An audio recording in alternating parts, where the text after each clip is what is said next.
Deu um spoiler aí de uma notícia muito boa que eu tenho que dar para vocês, é que a minha esposa Emily está grávida, então uma bênção, né, realmente, a gente está bem feliz, estamos bem felizes mesmo, mais uma das bênçãos aí que Deus proporciona, né, pra a gente não merece, mas a gente está muito feliz, ela está caminhando aí para o 4º mês, não sabemos o sexo ainda, vamos fazer a revelação lá no MAB, que a gente vai ter um acampamento nosso da juventude lá, vamos fazer lá. Então vai ser um momento bem legal, mas orem por nós, pela nossa família, e que alegria compartilhar isso com vocês, realmente uma bênção de Deus. Sem mais delongas, vamos abrir o nosso texto dessa noite, Mateus 4, do versículo 1 até o versículo 11, o nosso tema de hoje é como vencer as tentações. Então vai ser especificamente sobre a tentação de Jesus. Creio que seja um texto muito conhecido da maioria dos irmãos, mas é um texto que tem muito a falar aos nossos corações. Repetindo então, como vencer as tentações, Mateus 4, do versículo 1 até o versículo 11.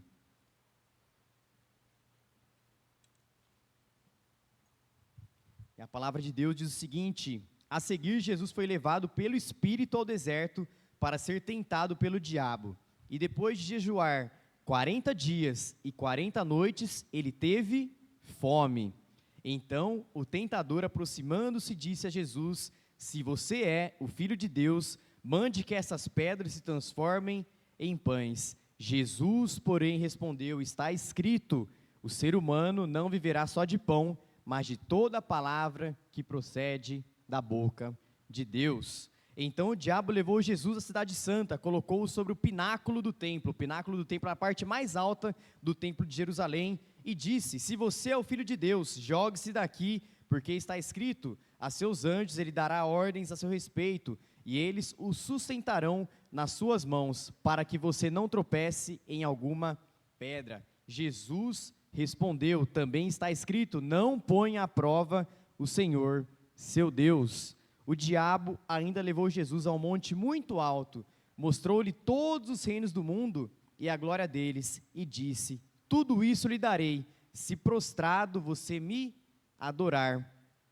Jesus, porém, lhe ordenou: vá embora, Satanás, porque está escrito, adore o Senhor seu Deus e preste culto somente a ele. Com isso o diabo deixou Jesus, e eis que vieram anjos e o serviram. Como vencer as tentações? Vamos orar mais uma vez, igreja. Querido Deus e Pai, obrigado pela oportunidade de a gente estar aqui para aprender um pouquinho mais sobre a Tua Palavra. Use a minha vida, apesar das falhas e limitações, que a Tua Palavra possa ser muito clara para cada um de nós aqui nessa noite, Senhor. Que na luta contra as tentações possamos olhar para o exemplo de Cristo, o nosso maior exemplo na nossa vida. Que realmente possamos sair daqui impactados e que o Seu Santo Espírito fale ao coração de cada um dos meus irmãos aqui nessa noite. Muito obrigado por tudo que a gente já viveu nesse culto tão maravilhoso. Cada testemunho, cada louvor, e agora nesse momento que nós abrimos a Tua Palavra, que o Senhor fale aos nossos corações, Senhor. E é no nome de Jesus que nós oramos. Amém e amém. Irmãos, eu não sei vocês, mas um dos principais tipos de filme que eu gosto de assistir são filmes de guerra, tá? Tem uma lista gigante aí, talvez vocês gostem também. Resgate do Soldado Ryan, o Guilherme já balançou a cabeça, ele gosta. O Sniper Americano, tem bastante filmes de guerra que eu gosto de assistir, não sei vocês. E por que eu estou falando isso? Porque a Bíblia, ela nos ensina a verdade de que a vida cristã, ela é vivida num campo de batalha. Nós estamos em guerra, nós estamos em uma guerra espiritual, e a Bíblia deixa isso muito claro para todos nós. E já que nós estamos em guerra, irmãos, é muito importante que nós saibamos quem são os nossos adversários, quem são os nossos inimigos. Lá em Efésios capítulo 6, tem um texto muito importante da palavra de Deus, que diz que a nossa luta não é contra carne e sangue. Muito bem, já repetiram. O que Paulo quis dizer aqui? A nossa luta não é contra carne e sangue, ou seja, a nossa luta não é contra pessoas. A sua luta, meu irmão, não é contra o seu cunhado corintiano. A sua luta, meu irmão, não é contra a sua sogra, contra a sua nora, seja lá quem for, contra o seu parceiro corintiano, contra o seu vizinho. Não é. A nossa luta não é contra pessoas, mas sim contra principados e potestades espirituais da maldade. Então a nossa luta, queridos irmãos, ela é contra Satanás e seus exércitos. Essa é uma realidade muito presente na Bíblia, quer nós queiramos, quer não. Nós estamos em guerra, não se esqueçam disso. A vida cristã é vivida num campo de batalhas. E uma das principais estratégias, queridos, que Satanás usa nessa guerra contra cada um de nós é nos fazer cairmos em tentações, que é justamente o nosso ponto aqui da mensagem, na tentação de Jesus. Eu não sei da sua realidade, não sei como que tem sido a sua vida, as tentações que você tem passado, mas de uma coisa eu tenho plena certeza, meu irmão, que você tem sim enfrentado tentações na sua vida. No íntimo do seu coração, você sim tem enfrentado diversas tentações na sua vida. E eu quero que você pense nesse momento, antes da gente começar a mensagem, quais têm sido as tentações que você tem enfrentado?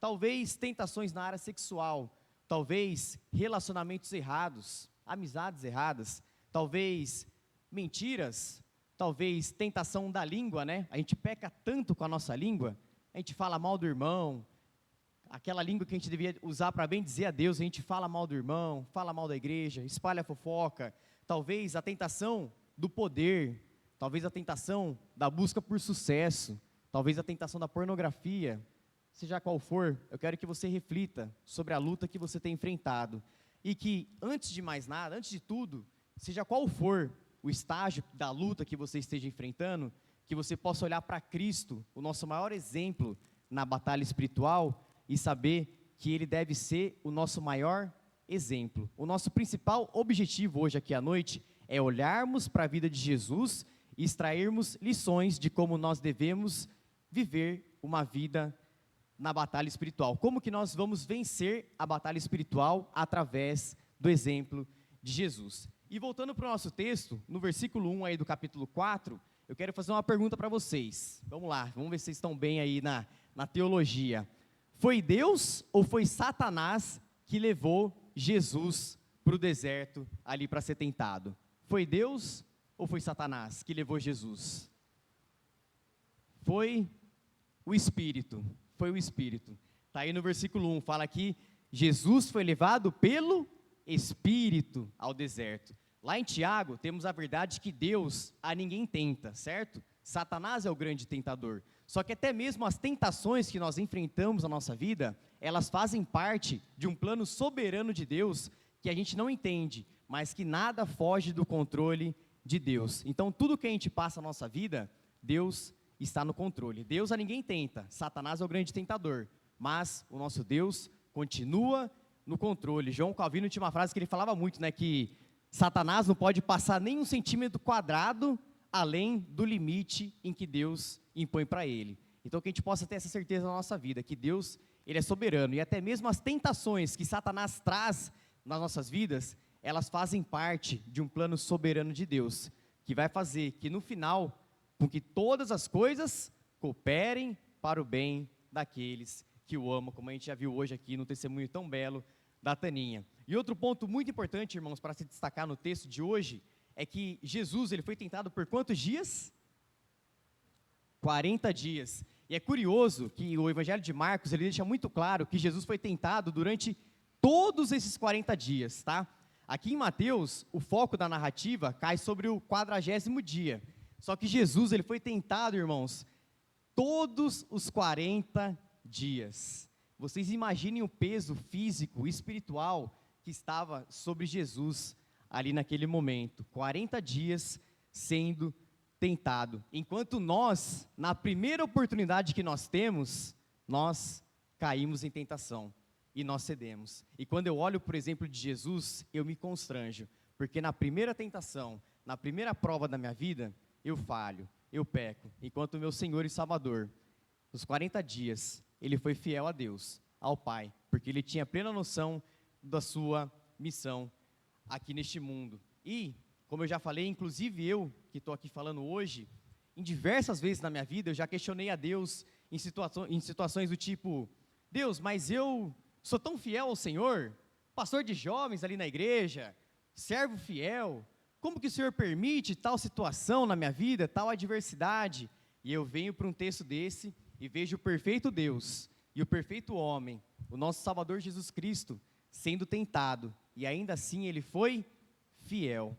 E eu me constranjo quando eu olho para esse exemplo de Jesus. Que nós possamos olhar para o texto hoje e vermos o quanto nosso Deus ele é espetacular, o quanto Jesus ele é tremendo. 40 dias sendo tentado e ele não cedeu, se manteve firme ao propósito do Pai. Então, meus irmãos, o ponto principal é que Jesus ele venceu completamente o nosso adversário. Sabe aquela guerra que eu falei no começo? Aquela guerra, irmãos, ela já está vencida. Na cruz, Jesus já venceu aquela guerra. Ela está vencida. E por isso, Jesus, ele deve ser o nosso maior modelo na batalha espiritual. Na luta contra as tentações, Jesus deve ser o nosso maior exemplo. E para facilitar hoje o nosso entendimento aqui, irmãos, eu quero convidar cada um de nós a olharmos para o exemplo de Jesus e vermos 3 atitudes que Jesus teve diante das tentações, que nós somos chamados a termos também essa mesma atitude nas nossas vidas. Em cada uma das tentações, Jesus, ele teve uma atitude que nós somos encorajados a termos também. E eu vou falar as 3 atitudes aqui para vocês, e depois a gente vai discorrendo sobre cada uma delas. A primeira delas é prioridade, a segunda, convicção, e a terceira, propósito.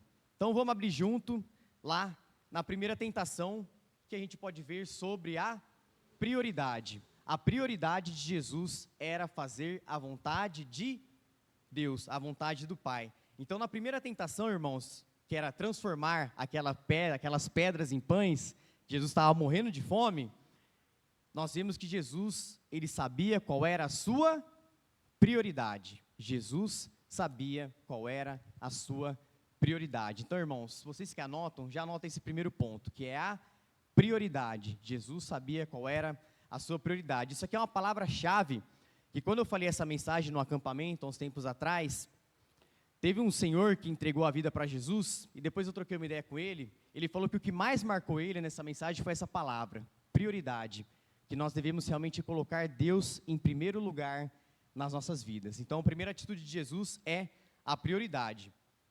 Irmãos, eu não sei como que você é com fome, eu não sei. A minha esposa com fome, ela é muito complicada. Agora então, que está grávida, rapaz do céu, ela está comendo muito, com muita fome, sentindo muita fome. Mas eu não sei como que você é com fome. E aqui nós vemos Jesus, 40 dias e 40 noites, sendo tentado por Satanás, ali no deserto. Ele estava no auge do seu esgotamento físico. Eu também, às vezes, quando estou com fome, passo um dia sem comer, já estou lá, nervoso, estressado e não sei o quê, e Jesus se manteve fiel. E um detalhe importante do texto, irmãos, que Jesus, ele era 100% Deus, mas ele era também 100% homem. Então Jesus, ele estava sim com muita fome naquele momento. Ele estava no auge do seu limite físico. Mas diante da tentação, Jesus responde o quê, meus irmãos? Não só de pão o homem viverá, mas de toda palavra que procede da boca de Deus, como a gente já cantou aqui nessa noite hoje. Jesus, ele entendia qual era a sua prioridade. A prioridade de Jesus, irmãos, não era demonstrar força naquele momento. A prioridade de Jesus não era mostrar para Satanás ali quem era mais forte, se era ele, se era Satanás. Não, a prioridade de Jesus era cumprir a vontade do Pai na sua vida. E diante disso, a pergunta para cada um de nós, irmãos, qual tem sido a sua prioridade? Será que você tem buscado o reino de Deus em primeiro lugar na sua vida? Será que realmente a sua vida espiritual, a sua vida com Cristo tem sido prioridade para você? Não só de pão o homem viverá, mas de toda palavra que procede da boca de Deus. Será que a sua prioridade tem sido o seu trabalho? Será que a sua prioridade tem sido o seu casamento? Será que a sua prioridade tem sido a sua carreira, o seu corpo, a busca por sucesso, sua rede social? Temos tantas coisas que por vezes colocamos no lugar de Deus, que acabamos colocando essas coisas como prioridade e deixamos Deus no lugar de baixo. Então Jesus, irmãos, ele não está dizendo que o pão não é importante, certo? A oração do Pai Nosso, inclusive, fala, né? O pão nosso de cada dia nos dai hoje. Então, o pão, que são as nossas necessidades físicas, elas são importantes. E Jesus valoriza isso. Ele cuida do telhado aqui da igreja. Ele cuida de tudo. Ele cuida, necessidade física, do templo, de tudo, da nossa fome. Mas a nossa prioridade não deve ser isso. A nossa prioridade, assim como foi com Jesus, deve ser o quê? A palavra de Deus. Que nós possamos buscar o nosso Senhor de todo o coração. Que Deus possa ser o primeiro lugar na nossa vida, certo? Possa ser a nossa prioridade. E quando nós falamos de prioridade, irmãos, não tem como nós não falarmos de tempo. Tempo é a palavra-chave. Hoje está calor, hein, irmãos? A provação física está sendo posta à flor da pele hoje aqui. Mas quando a gente fala de prioridade, não tem como nós não falarmos de tempo. Qual é a nossa maior desculpa para nós não servirmos a Deus? Nós não temos tempo. Nós não temos tempo. Essa é a maior desculpa que nós temos para não servirmos a Deus. Só que, irmãos, nós temos tempo para aquilo que nós achamos ser prioridade na nossa vida. Muitas vezes, na nossa luta, nas batalhas espirituais, a gente cai tantas vezes e a gente não entende o porquê. Só que quando a gente vai ver, Cristo, ele é deixado no segundo lugar, em último lugar na nossa vida. Então, quando Cristo for prioridade na nossa vida, nós sim seremos capazes de vencermos as batalhas espirituais. Quando nós olharmos para o exemplo de Cristo e colocarmos Ele como nossa prioridade, nós seremos sim capazes de vencermos as tentações através da força do poder de Deus. Então, irmãos, qual é a primeira atitude de Jesus que a gente viu na primeira tentação?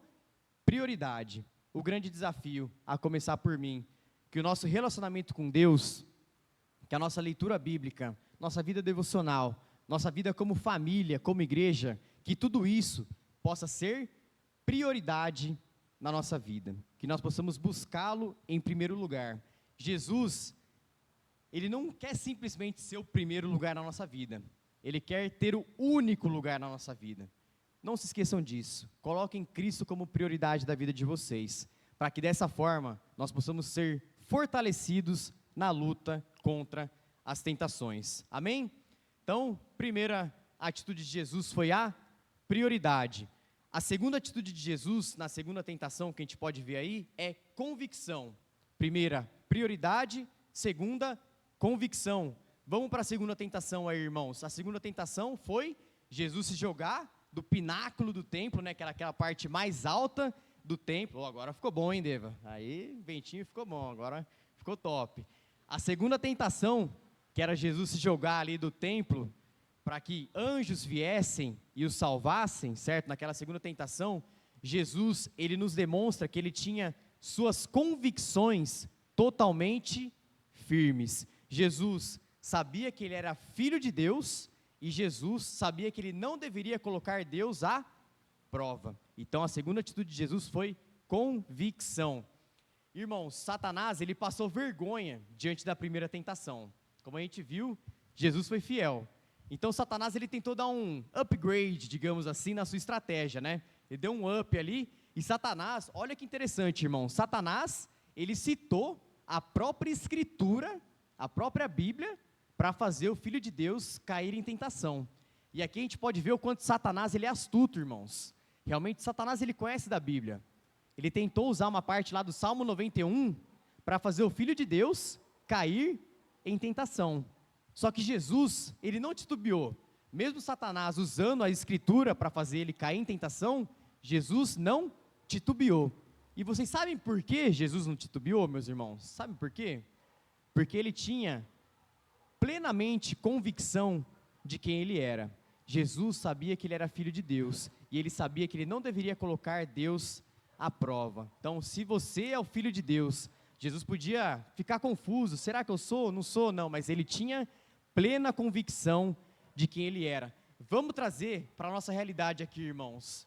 Quanto mais convicção nós temos de quem nós somos em Deus, mais firmes nós também estaremos na nossa luta contra as tentações. Se você, meu irmão, já entregou sua vida a Jesus, se você é de Cristo, tenha plena certeza que você também é um filho amado de Deus. Você é um filho de Deus. E o fato de você ser filho, o fato de você ser alguém guardado por Deus, isso te fortalece na luta contra as tentações. Por isso, somos encorajados a termos cada vez mais convicção de quem nós somos em Cristo. Cada vez mais convicção, irmãos, daquilo que nós cremos. Realmente estudarmos mais a Bíblia, buscarmos mais a palavra de Deus. E isso, eu pergunto para mim, muitas vezes a gente tem deixado a nossa vida devocional de lado, o estudo pela palavra de Deus. Muitas vezes as pessoas cruzam com a gente, perguntam a razão da nossa esperança, a gente não sabe explicar o Evangelho, muitas vezes, porque a gente não tem convicção daquilo que a gente crê.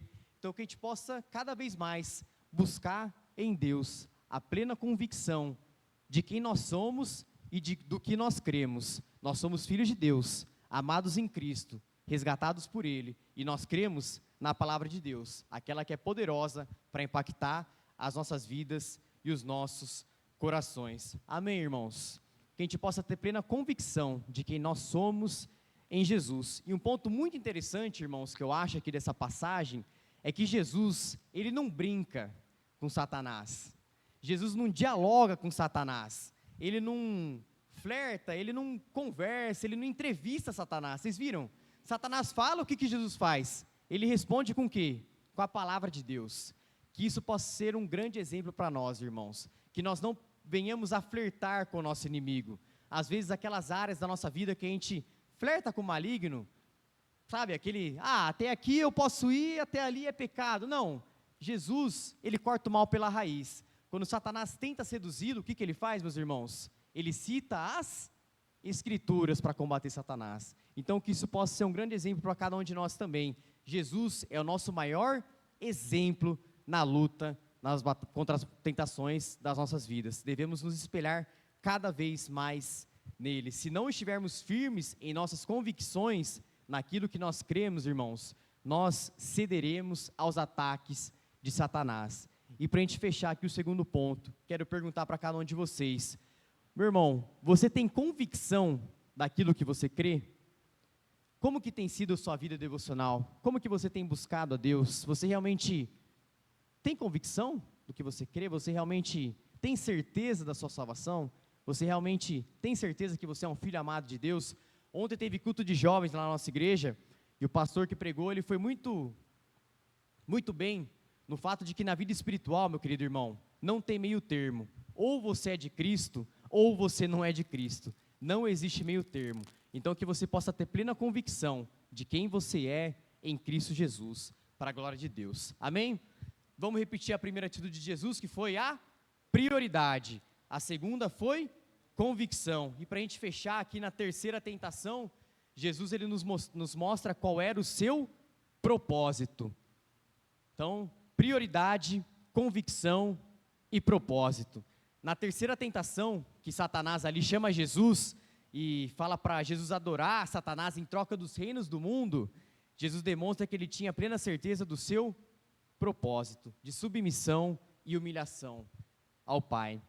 Agora Satanás ele tenta seduzir Jesus, irmãos, através de uma mentira. O que Satanás fala aqui? Tudo isso te darei, se prostrado me adorares. Os reinos do mundo não são de Satanás coisa nenhuma, meus irmãos. Os reinos do mundo pertencem somente a Deus. Ali Satanás tentou seduzir Jesus através de uma mentira. E na nossa vida, exatamente da mesma forma. Os pecados, as tentações, são nada mais, nada menos do que seduções de Satanás. O pecado, ele nunca vai se mostrar como algo ruim, algo que vai destruir sua vida, algo desse tipo. Ele sempre vai se demonstrar como algo bom, algo que seduz e algo que te encanta. Então Satanás tentou seduzir Jesus através de uma mentira. E o mesmo ele faz conosco, irmãos. Por isso devemos estar muito atentos aos ataques de Satanás para a nossa vida. Ele tenta nos seduzir através de mentiras. E o ponto importantíssimo, irmãos, que mesmo em meio ao deserto, mesmo em meio às tentações, Jesus foi fiel. Mesmo em meio às tentações, Jesus foi fiel. Porque uma coisa, irmãos, é sermos fiel a Deus quando tudo vai bem, né? Uma coisa é sermos fiel a Deus quando a conta bancária está em dia, Quando a gente está com o carrinho aí, carrinho novo do ano, né, Filipão? Comprou um carrinho aí, o cara tá bem, tá voando. Uma coisa é a gente ser fiel a Deus quando o emprego tá bem, família tá uma bênção, tudo certo. Agora, outra coisa, irmãos, é sermos fiel a Deus quando as coisas não vão bem, quando as tentações chegam, quando os desertos chegam na nossa vida. Aí a coisa complica.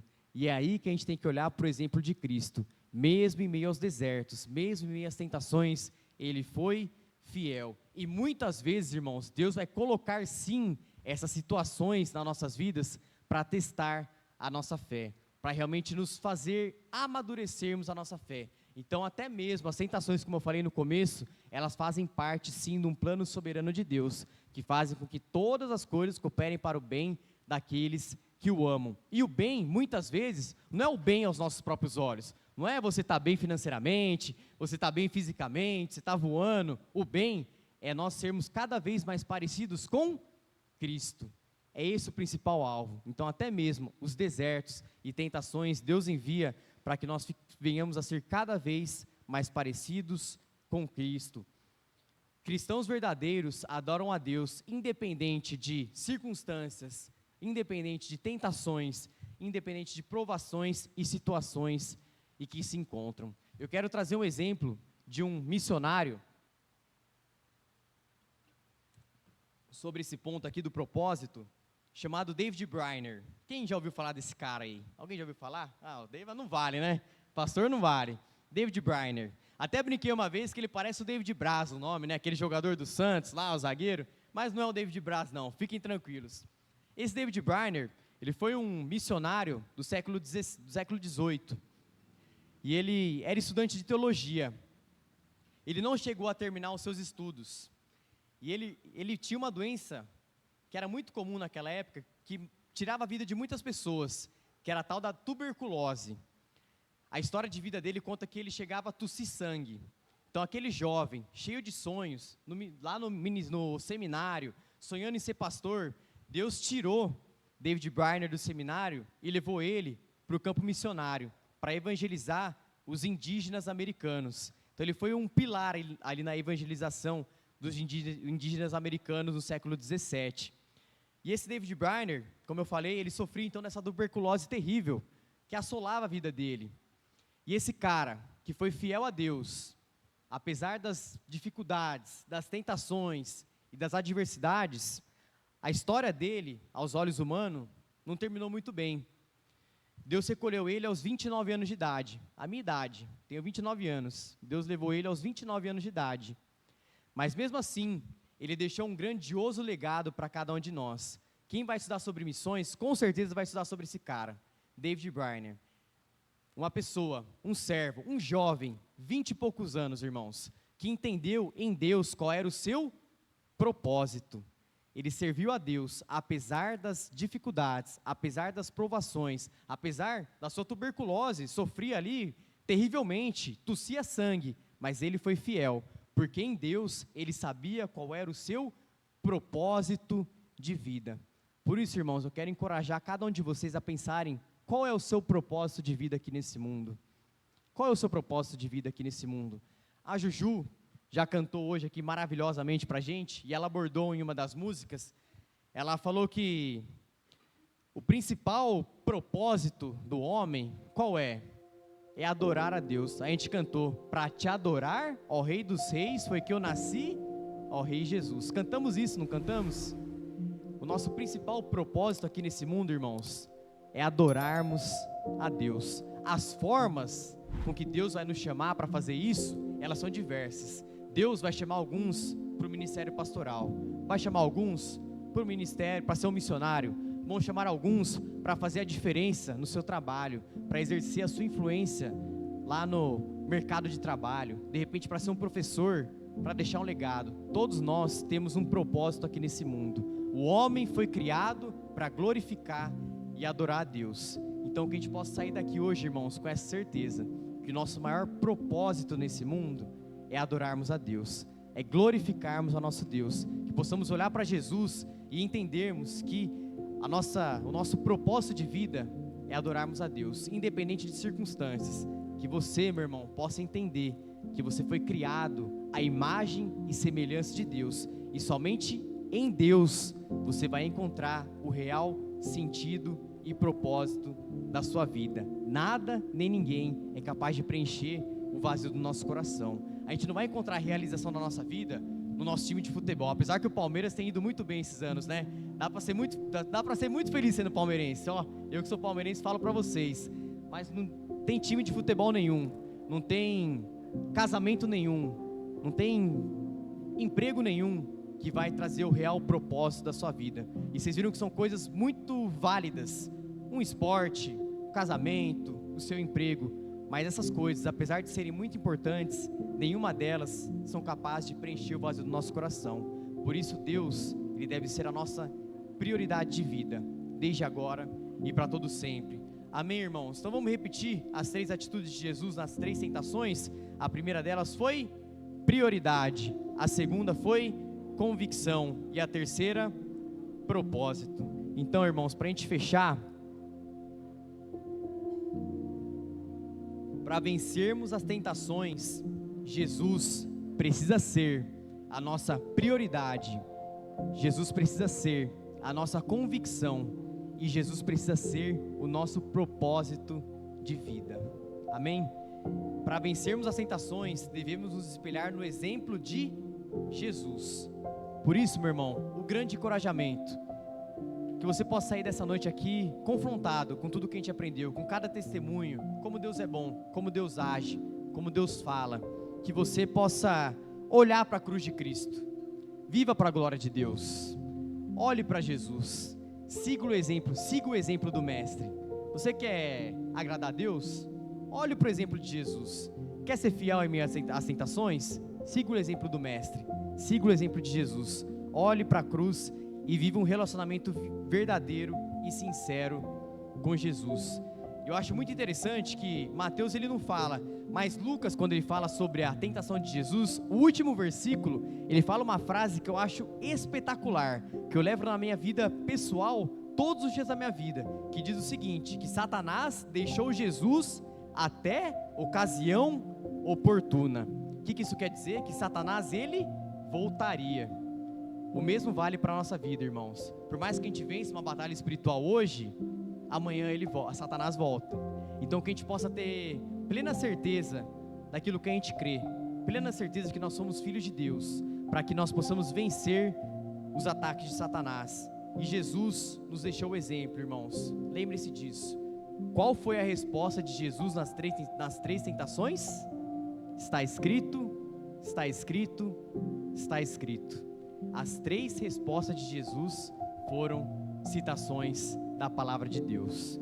Que isso sirva de exemplo para nós, na luta contra as tentações, que possamos estar fortalecidos na força do poder de Deus. Por isso, o grande encorajamento, a começar por mim, meu irmão, que nós possamos buscar mais a palavra de Deus. A expressão pública da nossa fé, de nada vai adiantar, se nós não tivermos a nossa vida privada com Ele, no lugar secreto, na intimidade com Ele, no dia a dia, caminhando com Deus, orando todos os dias. Por isso, ore mais, irmão, leia mais a palavra de Deus, busque mais a Deus em oração.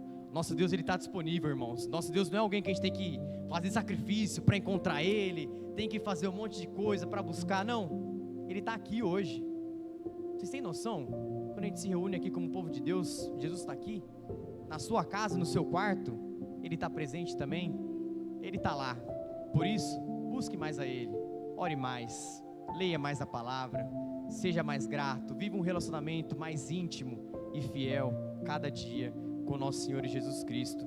E aqui neste mundo, irmãos, nós não seremos perfeitos, as lutas elas continuarão. Deste lado da eternidade aqui, somos imperfeitos, vamos cair, vamos vacilar, vamos pecar. Nas lutas contra as tentações, muitas vezes vamos cair. Pode ser que você tenha caído hoje em tentação, não é normal, não somos perfeitos. Devemos sim buscar cada vez mais sermos fiéis a Deus, mas aqui neste mundo não seremos perfeitos. Mas lembre-se que o sangue de Cristo, ele tem poder para nos perdoar. O sangue de Cristo tem poder para nos levantar e nos purificar de toda maldade e nos fortalecer na luta contra as tentações. Então você que tem enfrentado alguma tentação na sua vida, lembre-se disso. Ele é capaz de te perdoar, te estender a mão e te levantar, porque Ele é fiel. Realmente Ele está do nosso lado em todos os momentos. Por isso, o grande desafio para a gente fechar: que Jesus seja então a nossa prioridade, que Jesus seja também a nossa convicção e que Jesus seja o nosso propósito de vida. Amém, irmãos? Eu quero encerrar de uma forma muito prática, e para isso eu convido todos vocês a fechar os olhos de vocês e orarem sobre tudo aquilo que a gente aprendeu no culto de hoje. As músicas, os louvores, a gente cantou sobre isso, que o nosso alimento é a palavra de Deus. A gente cantou sobre isso. A gente ouviu um testemunho tão belo do quanto Deus tem agido aqui na igreja, do quanto Deus Ele age de forma extraordinária. Então que você possa pensar sobre as tentações que você tem enfrentado na sua vida e realmente colocar tudo isso diante de Deus. Talvez nesse momento você esteja até mesmo com vergonha de orar. Tamanhos são seus pecados diante de Deus. Muitas vezes quando a gente peca, a gente fica constrangido diante da santidade de Deus. Mas saiba que Ele está agora, nesse momento, de braços abertos, disposto a te receber de volta, caso você peça perdão pelos seus pecados. Então que nesse momento você possa confessar a Ele os seus pecados, você e Deus nesse momento. Confesse a Ele os seus pecados, peça ajuda a Ele contra as tentações. Na luta contra as tentações, nós não seremos vitoriosos baseados nos nossos méritos ou virtudes, mas somente nos méritos de Jesus. Por isso, nesse momento, irmão, tenha um tempo a sós com Deus, você e Ele. Peça perdão pelas tentações que você tem caído. Peça força para que Ele te capacite nessa luta, para que cada vez mais você possa ser fiel a Ele. Amém? Então vamos orar junto agora também, irmãos. Querido Deus e Pai, muito obrigado, porque o Senhor fala através da sua palavra, Senhor. Obrigado porque o Senhor está presente aqui nessa noite. Obrigado porque apesar de nossas falhas, pecados e limitações, ainda assim, o Senhor sempre está disposto a nos estender a mão e nos levantar. Eu te peço pelos corações dos meus irmãos aqui nessa noite. O Senhor conhece cada coração, Pai.